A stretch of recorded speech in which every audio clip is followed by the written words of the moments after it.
اللہ تبارک و تعالیٰ نے اپنے ایک حکم کے ساتھ کائنات کے آغاز کی کہانی جب شروع ہوئی تھی تو اسی میں دو کردار ہمارے سامنے آ گئے تھے، ایک شیطان اور دوسرے جناب سیدنا آدم علیہ الصلاۃ والسلام۔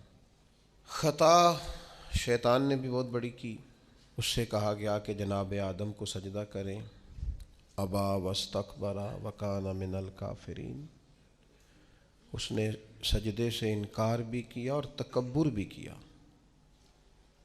یہ لفظ کہے کہ انا خیر منہ، میں جناب آدم سے بہتر ہوں، ابا واستکبر، انکار بھی کیا، تکبر بھی کیا، وکان من الکافرین، کافروں میں سے ہو گیا۔ خطا ہو گئی، بھول گیا۔ اب جب اس سے کہا گیا کہ چلو اس کو تسلیم ہی کرو، کیوں نہیں کر رہے تم سجدہ جناب آدم کو؟ تو اس نے کہا اس لیے نہیں کر رہا کہ میں بہتر ہوں، میں کیوں کروں۔ اب ایک اجتہادی خلاف اولا، ایک اجتہادی خطا جناب آدم علیہ السلام سے بھی ہوئی۔ ان سے کہا گیا تھا کہ وَلَا تَقْرَبَ هَٰذِهِ الشَّجَرَةَ، اس درخت کے پاس نہ جانا۔ سورہ اعراف اگر آپ اس کا مطالعہ فرمائیں تو اس میں اس ساری بات کو اللہ تعالیٰ نے خود بیان فرمایا ہے کہ ہم نے آدم علیہ السلام اور ان کی زوجہ کو جنت میں رہنے کا حکم دیا، درخت کا پھل کھانے سے منع کیا۔ رب خود فرماتا ہے شیطان نے انہیں وسوسہ دیا، قسمیں اٹھا اٹھا کے یقین دلاتا رہا، اسباب بنے باقاعدہ، انہیں بار بار کہا کہ کچھ بھی نہیں ہوگا۔ اب اللہ کے نبی معصوم ہوتے ہیں، وہ ایک اجتہادی خطا جو اس وقت ہوئی، اور پھر اللہ کے انبیاء کرام علیہم السلام اس کو سمجھتے بھی تھے کہ یہ اس کی تقدیر کے تقاضے ہیں، کیونکہ جناب آدم کو جنت میں بھیجا گیا ہے لیکن بنایا تو زمین کے لیے گیا ہے۔ جب یہ بات شروع ہوئی تھی تب بھی کہا تھا وَإِذْ قَالَ رَبُّكَ لِلْمَلَائِكَةِ إِنِّي جَاعِلٌ فِي الْأَرْضِ خلیفہ، اللہ نے فرشتوں سے کہا میں زمین کے لیے خلیفہ بنانے لگا ہوں، نائب بنانے لگا، بنایا ہی زمین کے لیے تھا۔ یہ تقدیر تھی، حکمت الہی تھی، یہ سارا کچھ ہوا۔ اب جناب آدم علیہ السلام کو جو منع کیا گیا تھا تو آپ اپنے اجتہاد کے باعث آپ نے اس درخت کی طرف رغبت فرمائی، لیکن جب حضرت آدم علیہ السلام کو زمین پر بھیج دیا گیا، وہ اڑ گیا تھا، اس نے اپنی غلطی کو ماننے سے انکار کر دیا اور یہ کہا میں بہتر ہوں۔ لیکن رب فرماتا ہے ان دونوں کو جب زمین پہ بھیجا تو قالا، دونوں نے کہا ربنا ظلمنا انفسنا، اے اللہ ہم نے اپنی جان پر زیادتی کی، اللہ کریم ہم بھول گئے، مالک تیرے بندے ہیں، تیرے حضور عاجزی پیش کرتے ہیں، ہم نے اپنی جان پر زیادتی کی ہے۔ وَإِن لَّمْ تَغْفِرْ لَنَا، اگر تو ہمیں نہ بخشے گا، وَتَرْحَمْنَا، اور اگر تو رحم نہیں کرے گا، لَنَكُونَنَّ مِنَ الْخَاسِرِينَ، تو ہم تو ضرور نقصان والوں میں ہو جائیں گے، ہمارا تو بڑا نقصان ہے۔ یہاں دیکھیے اعتراف کا کیا رنگ ہے، اور وہاں دیکھیے اپنی غلطی پر دلیل دے کر اکڑنے کا کیا مزاج ہے۔ نتیجہ کیا نکلا؟ راندہ درگاہ ہوا، شیطان لعین ہوا، مردود بارگاہ ہوا، اور یہاں یہ انعام ملا کہ اللہ تعالیٰ نے جناب آدم کو تمام انسانیت کا باپ بنا دیا۔ اس انسانیت میں نبی، رسول، ولی، غوث، کتب، ابدال سب شامل ہیں، انسانیت کا باپ بنا دیا۔ میں اور آپ جس معاشرے میں رہتے ہیں، اس معاشرے کی قباحتوں میں سے اور ہماری باطنی کمزوریوں میں سے اور ہماری اخلاقی کمزوریوں میں سے ایک بڑی کمزوری یہ ہے کہ ہم اپنی غلطیوں کا اعتراف نہیں کرتے۔ عادت سی بن گئی ہے دوسروں پہ ڈال کے اپنے آپ کو مطمئن کرنے کی، طبیعت سی بن گئی ہے یہ کہہ کر اپنی جان چھڑا لینے کی کہ یہ تو فلاں کی وجہ سے ہوا تھا۔ کسی کا بچہ بگڑ رہا ہے، خطائیں کر رہا ہے، اپنے صحیح رستے سے ہٹ رہا ہے، تو اس کے والدین کہتے ہیں اس کے دوست خراب کر رہے ہیں، اسے گن پوائنٹ پہ لے جاتے ہیں، کیا اس کو جبراً اٹھا کے لے جاتے ہیں کہ اس کو کیا یہ اتنا ہی ناسمجھ ہے کہ کوئی اسے بگاڑ رہا ہے اور یہ بگڑتا ہی چلا جا رہا ہے؟ صحبت بد اثر کرتی ہے، اس کا انکار نہیں، لیکن سوال یہ ہے کہ یہ تو جان چھڑانے والی بات ہے۔ تو ہم نے اپنی جان چھڑائی۔ اپنی زندگی میں جو لوگ اپنی غلطیاں ماننا شروع کر دیتے ہیں، وہ ایک فائدہ اپنے ساتھ کرتے ہیں اور ایک اپنی آنے والی نسل کے ساتھ فائدہ کرتے ہیں۔ ان کو پتہ چلتا ہے کہ ہمارے بزرگ ہمیں یہ کہہ رہے ہیں، ہمارے والدین کہ بیٹا یہاں یہاں میں بھول گیا تھا اور میری اس غلطی کی بنیاد پر مجھے یہ نتائج بھگتنا پڑے اور بہت ساری چیزوں پر میں بہت سارے لوگوں سے پیچھے رہ، یہ خطا نہ کرنا زندگی میں۔ لیکن وہ ہمیں اپنی تعریفیں سنانے سے فرصت ملے تو اپنی غلطیوں کی طرف جائیں۔ ہمیں آئینہ ہر روز ہمارا ہی حسن ہمیں ہی دکھاتا رہتا ہے۔ اگر ہمیں کہیں کوئی کمزوری نظر آئے تو تب ہے نا۔ صوفیاء کرام کے سرخیل ہیں حضرت مجدد الفسانی رحمۃ اللہ علیہ، تو شیخ سے کسی نے کہا خوش بخت انسان کون ہوتا ہے؟ تو مجدد صاحب فرمانے لگے جسے اپنی غلطیاں نظر آنی شروع ہو جائیں۔ خوش بخت ہے وہ آدمی جس کو اپنے گریبان میں منہ ڈالنے کا شوق پیدا ہو، خیال آئے تو اس کی تربیت شروع ہو جاتی ہے۔ لیکن جو ہر بات، میں ایک چھوٹی سی بات آپ کی خدمت میں عرض کروں، میں آپ اس سے اختلاف کر سکتے ہیں، میرا تجربہ یہ ہے، میں نے تعلیمی زندگی گزاری ہے، میرا تجربہ یہ ہے کہ جو نہیں نہ پڑھا اپنی وجہ سے نہیں پڑھا، کہے بعد میں وہ کہ جو خاندانی مسائل بڑے تھے، مجبوریاں بڑی تھیں گھر کے، کہے جو جس نے کہنا ہے کہے، پر میں یہ بات ماننے کو تیار نہیں ہوں، اس لیے کہ میں نے اپنی زندگی میں دیکھا جنہوں نے پڑھنا تھا نا، وہ پارٹ ٹائم جاب بھی کرتے تھے اور پڑھائی بھی کرتے تھے۔ وہ میں خود، ہم دوست جایا کرتے تھے، اب تو میں نے کبھی یہ سنا بھی نہیں، لیکن یہ جو لوگ بڑی عمر کے ہیں انہیں پتہ ہوگا، آدھی قیمت پر کتابیں مل جاتی تھیں اور پھر اس کو جا کے دوبارہ بیچ کے آتے تھے، وہ پھر 25% قیمت ملتی تھی اس کی اگلے سال۔ تو اس طرح سے سمٹے ہوئے خرچوں میں اور اس طرح اخراجات کی کفایت شاری میں لوگ پھٹیوں پر بیٹھ کے پڑھتے رہے، اور بہت ساری مائیں بستہ لے کے دینے کی پوزیشن میں نہیں ہوتی تھیں، تکیے کے غلاف میں پہنی ہوئی کتابیں، اور 3 دوستوں نے مل کے ایک چٹائی خریدنے کا پلان بنا لیا، اس پر بیٹھے ہوئے اور پھر ایک دوات کے ساتھ 3 قلم اسی دوات میں ڈبو کر وہ اپنا اپنا کام کرنے والے، اور ایک دوسرے پر احسار بھی کیا جا رہا ہے تو پین میں سیاہی بھرنے کا احسار کیا جا رہا ہے، کسی کو دی بھی جا رہی ہے تو کہا تھوڑی گاچی دے دو تاکہ میں بھی اپنی پھٹی کو صاف کر لوں۔ لیکن یہ پڑھتے پڑھتے لوگ، چھوٹی کتابوں پہ پڑھتے پڑھتے انہوں نے بڑے بڑے انقلاب برپا کر دیے۔ ہم یہ دیکھتے رہے کہ اپنی کمزوریوں کی وجہ سے لوگ پیچھے رہ گئے جو رہ گئے، ورنہ جن لوگوں نے تھوڑی سی بھی توجہ کی اللہ تعالیٰ نے ان کی مدد فرمائی۔ زندگی میں جو جس مقام پر بھی کھڑا ہے، وہ ابھی بیٹا ہے یا والد بن چکا ہے، وہ ابھی شاگرد ہے یا استاد کے منصب پر فائز ہو چکا ہے، وہ ابھی طالب علم ہے یا عملی زندگی میں کسی شعبے کے ساتھ منسلک ہو چکا ہے، اگر وہ چاہتا ہے کہ اگلی زندگی میں کم از کم ناکام نہ ہو تو پیچھے جو اس سے کوتاہیاں ہو گئی ہیں ان کا اعتراف کرنا شروع کرے۔ ضروری نہیں اس کے پوسٹر چھپائے اور لوگوں کو بتائے، وہ اپنے آپ سے تو گفتگو کرے، اپنے رب کے حضور تو حاضر ہو کے اپنی غلطیوں کو مانے، وہ تسلیم تو کرے کہاں کہاں اس سے خطائیں رہ گئی ہیں، کہاں کہاں اس سے غلطیاں رہ گئیں، کہاں کہاں وہ بھول گیا، کہاں کہاں اس نے سمجھنے میں اور اپنا شعور بلند کرنے میں دیر کر دی۔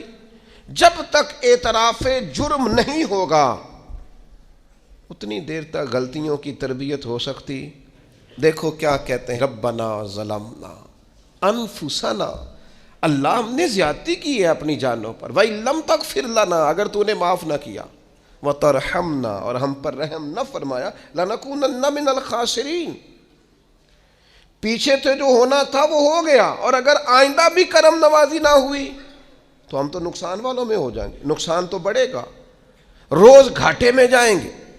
ہم جب تک تسلیم نہیں کرتے، مان لو سیاستدانوں تم سے غلطیاں ہوئی ہیں، تمہیں موقع ملے تھے، تمہارے پاس وقت تھا، مانو کہ تم سے غلطیاں ہوئی ہیں، وہ جس کا بیٹا اس کے سامنے تلخ بولتا ہے اور پھر رات کو وہ بستر میں منہ دے کے روتا ہے، وہ کیوں نہیں مان لیتا کہ اسے غلطیاں ہوئی ہیں؟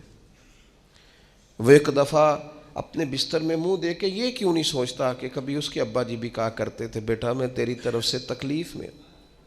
کیوں نہیں تسلیم کرنے کو تیار کہ میں اسے کسی کے سپرد کر کے نا تو چچا کے ساتھ اسکول چلا جا اور میں دوستوں کے ساتھ کھانے چلا گیا تھا، میں نے اپنے بچوں کو وقت ہی نہیں دیا؟ یہ کوتاہیاں ہم کب تسلیم کریں گے؟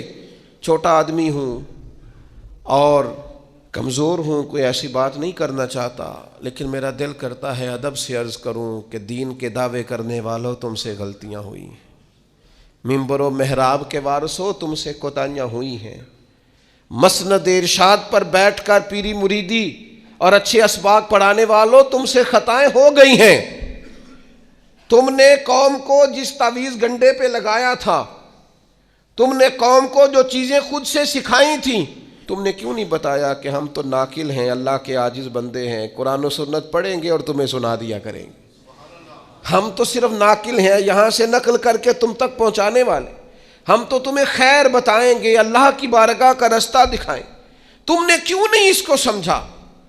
ہم اپنی کوتاہیاں کب قبول کریں گے؟ ساری غلطیاں سیاستدانوں کی تو نہیں ہوتی، پتہ تھا ووٹر سپورٹر کو کہ یہ پہلے کس پارٹی میں تھا، اس کو پتہ تھا کہ اس کا اعتبار نہیں ہے، خدا جانے جیت کے بھی کس پارٹی میں جائے گا، پتہ تھا، تو کیا یہ کوئی دھندا ہے؟ کیا یہ کاروبار ہے؟ کیا آپ جانتے بوجھتے ہوئے اپنے ہاتھ سے زہر کھائیں اور بعد میں کہیں کہ میری انتڑیاں کٹ کے باہر آ رہی ہیں، تو جب کھایا تھا تو یہ تو ہوگا سارا کچھ؟ ہمارے کچھ دوست ہیں محبت کے ساتھ رمضان میں کچھ اپنی بساط کے مطابق جو ہمیں نظر آتا ہے کہ یہ ہمارے جاننے والوں میں کوئی غریب آدمی ہے تو بڑی معمولی سی چھوٹی سی خدمت ہم کرنے کی کوشش کرتے ہیں۔ تو میں یہ 1-2 دن پہلے عصر کی نماز کے لیے سیڑھیاں چڑھ رہا تھا مسجد کی، تو ایک بوڑھے نے مجھے آواز دے کے کہا حضرت جی السلام علیکم، اور پھر غریب آدمی تو وہ بات بھی کرتا ہے تو اس کے لفظ بھی کانپتے ہیں۔ میں نے کہا جی آپ کوئی پریشانی ہے؟ کہنے لگے وہ جیڑا رمضان چ راشن لبدا ہے پہلے نہیں لب سکتا؟ تو میں ان کا بازو تھام کے ان کو کونے پہ لے گیا، میں نے کہا پریشان ہے؟ تو ان کے آنسو بے اختیار ٹپ کے کہنے لگے منڈے دی کل 40,000 تنخواہ ہے تے 34,000 گیس دا بل آ گیا۔ تو اب یہ ہے کہ اس کو مینج کرنا۔ اقبال نے کہا تھا تو خالق و مالک ہے مگر تیرے جہاں میں، اللہ کی بارگاہ میں کہا تھا مالک تو قادر و عادل ہے مگر تیرے جہاں میں ہیں تلخ بہت بندہ مزدور کے اوقات۔ اللہ تیری حکمتیں ہیں، تو ہی بہتر جانتا ہے، ضرور کوئی حکمت ہوگی، لیکن بعض لوگ تکلیف میں آ رہے، کیسے مینج کریں؟ کیوں نہیں اپنی غلطیاں مانتے؟ ہم نے غلط لوگوں کو سپورٹیں کی ہیں، ہم نے بس یہ دیکھا ہے کہ وہ میرے گھر آیا ہے، مجھے بھی چودھری مانتا ہے چھوٹا سا، لہذا پیچھے لگ گئے۔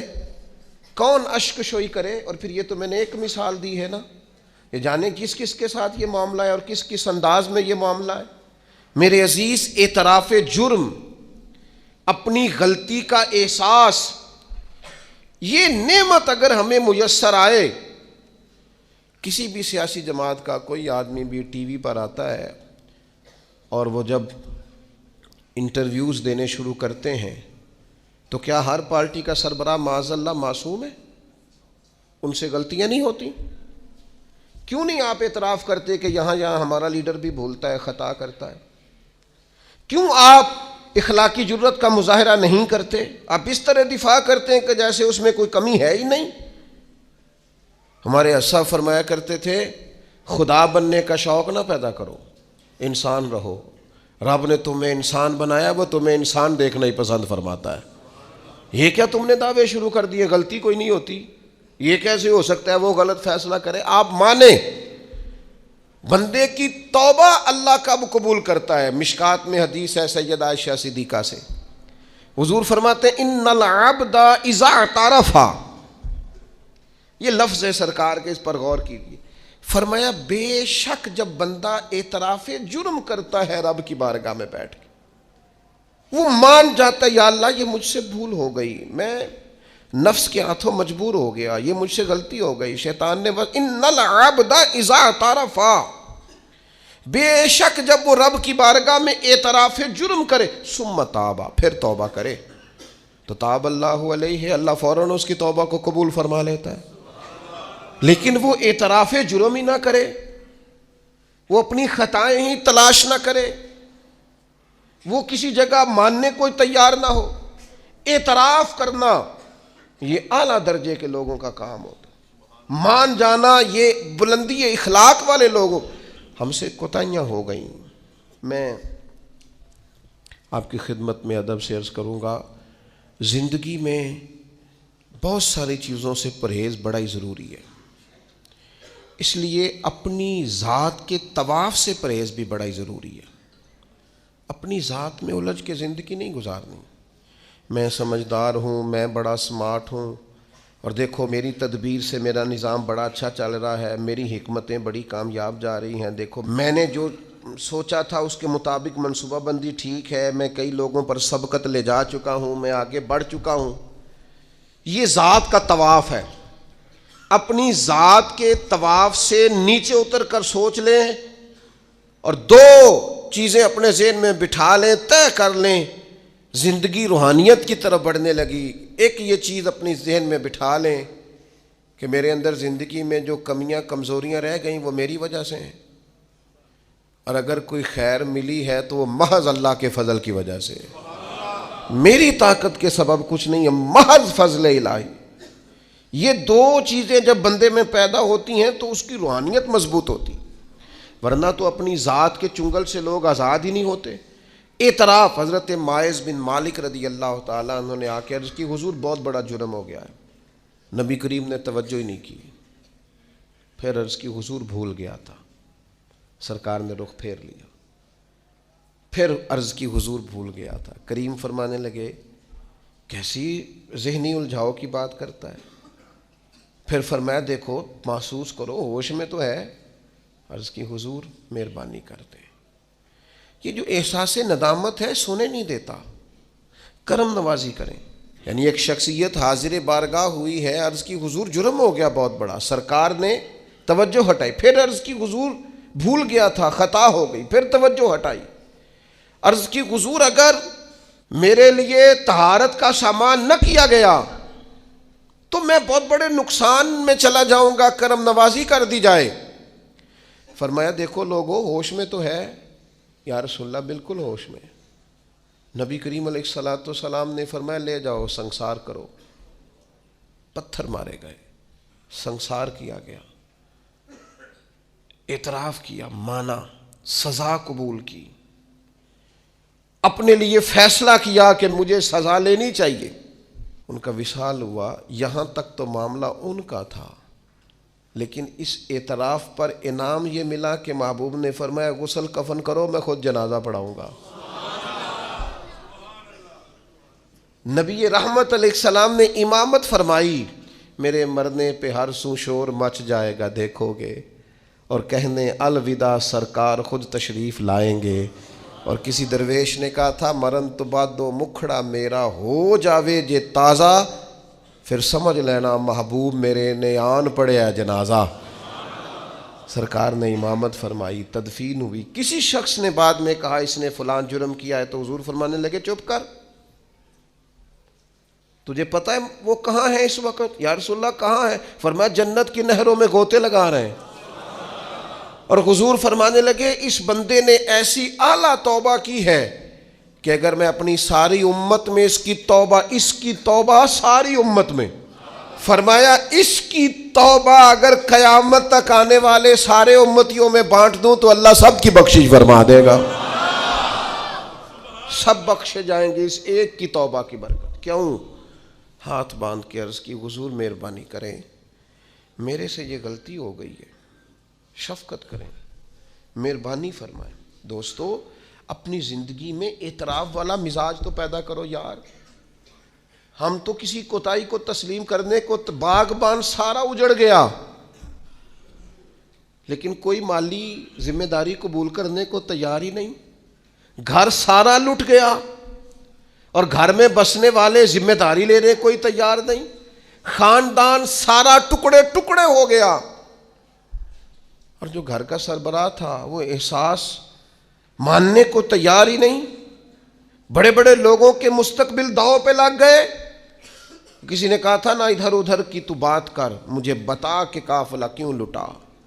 رہزنوں سے غرض نہیں، تیری راہبری کا سوال ہے. تو کہتے وہ چور آ گئے تھے، چور آ گئے تھے تو کس بات کا پہرے دار تھا؟ تجھے بھی تو ذمہ داری دی تھی نا، چوروں کو تو آنا ہی تھا. یہ جو جان چھڑاتے ہیں نا، چور آ گئے تھے، ان سے پھر پوچھنا پڑے گا نا کہ چور اپنی ڈیوٹی صحیح کرتے رہے اور پہرے دار سوئے رہے. پھر تو تم سے زیادہ چور ذمہ دار نکلے کہ انہوں نے ڈیوٹی ٹھیک کی، اور تم کاہے کہ پہرے دار تھے، تم سوئے رہے. وہ کسی نے کہا تھا جو کوئی چنے گا راستے کے پتھر اسے زمانہ کہے گا راہبر. کسی کو ٹھوکر لگی تو ہر میر کارواں سے سوال ہوگا. پوچھا جائے گا جناب آپ آگے لگے ہوئے تھے، آپ نے غلط رستے پہ کیوں چڑھایا؟ یہ ٹھوکروں والا رستہ ہے تو کھڈے بڑے. اعتراف اپنی زندگی میں پیدا کریں. اعتراف اپنی چیزوں میں اگر بہتری چاہتے ہیں، آنے والے وقت کو عمدہ کرنا چاہتے ہیں. ہم سمجھتے ہیں کہ چلو ماضی اور حال کے ساتھ جو ہوا سو ہوا، مستقبل ہی ٹھیک ہو جائے. اس کے لیے اپنے ماضی اور حال کی کمزوریوں کو تراشنا پڑے گا، غور کرنا پڑے، پھر یہ معاملہ آگے جائے گا. میرے بھائی، اپنی زندگی میں ہم سے جو کمیاں رہ گئیں، پتہ ہے اللہ تعالیٰ نے توبہ کا دروازہ ہر وقت کھلا رکھا ہے، اور فرمایا لا تقنطوا من رحمت اللہ، تم نے مایوس نہیں ہونا. ان اللہ یغفر الذنوب جمیعا، اللہ تمہارے سارے گناہ ہی معاف کر دے گا. کرنے کا کام یہ ہے کہ چلو آج سے ہی صحیح، چلو ابھی سے صحیح. بہت ضعیف العمری میں، بڑھاپے میں آ کے بھی لوگوں نے خیر کا رستہ اختیار کیا تو اللہ کی رحمت نے آگے بڑھ کے استقبال کیا. چلیں کسی وقت بھی، کیا کہتے ہیں، صبح کا بھولا شام کو گھر آ جائے تو بھولا. چلو گھر تو پہنچ گیا ہے نا، اپنے گھر آ گیا، اب کہاں بھولا ہے. تو اپنی کوتاہیاں، اپنی غلطیاں، برے بندے نو لبن ٹریا جاگتے ملیا نہ کوئی، اپنے اندر چاتی پائی تے میتھوں برا نہ کوئی. اپنی کمزوریاں تلاش کریں، ان کے لیے اپنے آپ کو کٹہرے میں کھڑا کریں، اپنے آپ سے سوال جواب کریں، اپنے ساتھ گفتگو کریں. میں نے اپنی زندگی میں کچھ ایسے لوگوں کو دیکھا، کچھ ایسی شخصیات سے میرا پالا پڑا. وہ بڑے لوگ تھے، عظیم لوگ تھے، لیکن ان کے پاس بیٹھ کر اندازہ ہوا کہ وہ جو ہیں نا، وہ اپنے آپ کو نہیں سمجھتے. وہ جو ہیں وہ نہیں. حضرت شیخ سعدی رحمۃ اللہ نے لکھا ہے کہ ایک بزرگ خانہ کعبہ میں حج کے موقع پر گئے ہوئے تھے، تو کہتے ہیں خیمے میں سویا تھا تو کسی کے تڑپ کے رونے کی آواز آئی، یا اللہ مہربانی کرنا، قیامت میں رسوا نہ کرنا. تو کہتے ہیں میں تو تسلی دینے کے لیے اٹھ کے باہر گیا کہ پتہ کروں کون ہے، اور جب میری جا کے ملاقات ہوئی تو میرے پیروں تلے زمین نکل گئی. یہ تو بغداد کے عبد القادر جیلانی ہے. آپ کسی بھی شخص کو پڑھ لیں گے، جو آج کل دعوے ہیں نا لوگوں کے، میں یوں کر دیتا ہوں تو میں، یہ ہمارے بزرگوں کے یہ دعوے، وہ جہاں بھی ملیں گے رب کے عاجز بندے ملیں گے. وہ جہاں بھی میسر آئیں گے وہ اللہ کے عاجز بندے ہو کے ہی میسر آئیں گے. احساس ان کے دلوں سے اپنی کمزوریوں کا کبھی گیا؟ ہمارے اندر یہ احساس نہیں ہے. بڑھوتری کا احساس. لوگوں سے ملاقاتیں ہم کرتے ہیں تو ہم یہ تھوڑی چاہتے ہیں کہ ہم ان سے کچھ حاصل کریں. ہم تو بڑی ساری جگہوں پہ اپنا آپ دکھانے بتانے کے لیے پہنچتے ہیں. اپنی زندگی میں اپنی غلطیوں کو ڈھونڈیں. اور پھر یہ کہ صحت اگر ٹھیک نہ ہو، صحت اگر ٹھیک نہ ہو تو کھانے پینے کا کوئی مزہ نہیں ہوتا.